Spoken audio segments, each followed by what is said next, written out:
The fountain is a gathering place for people to meet and talk about their day or their dreams or wishes. All of us at one point in time had witnessed people casting coins in, and brides and grooms would go down and pose for pictures, and little children closing their eyes and throwing a coin in. It was real touching. So when that money came across our desk, we realized that, okay, this is a little different. This isn't really money as much as it is tokens, wishes, something for the future.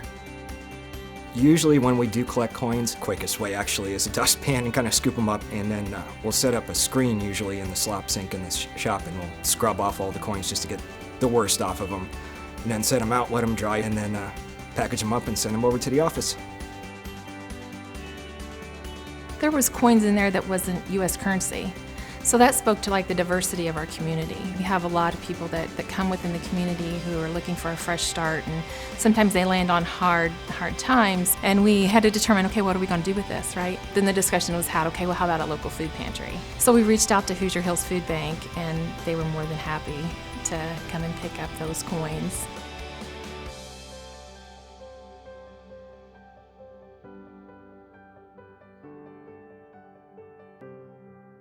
We're a nonprofit organization that supplies food pantries, soup kitchens, after-school programs, church pantries, women's and men's shelters with food. Our job is to collect all the resources from the community, the routes that we go out on, food drives, some food purchasing. We collect all those resources here, and then we know that we serve over 30,000 individuals annually, and then we serve about 100 food pantries, what we call agencies, across 6 counties in south central Indiana. Any donation, small or large, we can work with, and we need everything all in between. So we're able to turn $1 into 4 meals or 4 pounds. And so one thing that we like to do is buy something like bulk pasta. So big bins of pasta, maybe cereal. That's something that everyone needs. We're also able to solicit that support from the community, get volunteers in here, and it just kind of seems smart because it's full circle.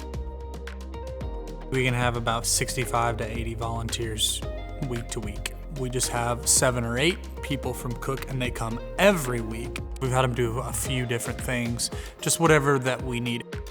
We move about 5 to 7 million pounds of food annually, and so the pandemic year, 2020, was obviously our biggest year, going over 7 million, and then the past couple of years have been between 5 and 6. No senior, no child, no one in between goes hungry. That's the real goal. CFC and Cook do food drives for us. That's something that's crucial, and we know a lot of folks are donors through Cook individually, and then we also see employees come to our events, whether that be the book fair or specifically Soup Bowl. So we look at Cook and CFC as part of the community, but we also look at the food bank, of course, as part of the community. So those two partnerships just make sense, and throughout my 14 years that I've been here, it's been something that we annually partner on. We've been donating the coins to Hoosier Hills Food Bank for over a decade. We never counted the money, so we don't know exactly how much. We all felt like it was kind of almost intrusive to count it. Feels more like a pass-through than a donation. Knowing that the coins go to Hoosier Hills and the history of Hoosier Hills Food Bank and how it's grown, and with their work and what they're doing, being a distributor, giving back to the community, helping out people in need, more than just giving it to them by being a structured organization to help smaller ones. That actually is very on par with what Cook does. When you look at Cook, you can look at how it breaks down the CFC, and then how CFC gets broken down into helping out, the historical museum or things like that. So it's both organizations are very much on par in that way.